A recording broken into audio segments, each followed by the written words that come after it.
Hi, it's Todd from Todd Cutler here, and I have got the Coustille Sword. So this is a lovely short sword, or long dagger, from the end of the 14th, beginning of the 15th century. And it is a lovely, lovely little blade. Surprisingly good cutter, even though it's only got a 50 centimetre, 20-inch blade on it. But the Coustilliers were a bunch of French brigands around 1400, so sort of roadmen basically.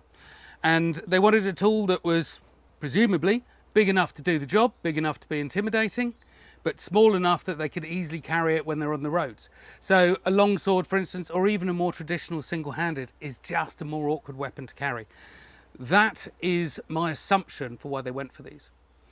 Now, we know that they were interested in these kind of weapons because the accounts at the time specifically mention that they carried a weapon called a coustille that was like a long, short sword or a long dagger.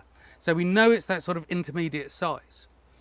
Now, if you go to the museums, you will not find any. I've not been able to find any, they're not identified. But if you go to the artwork, then you'll find some clues about what they might have been.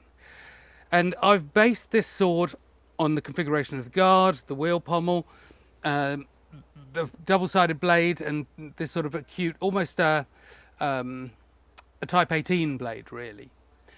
But there we have it. So it is a fantastic, beautiful little sword. Very handy, very convenient for when you've got to travel. Thank you.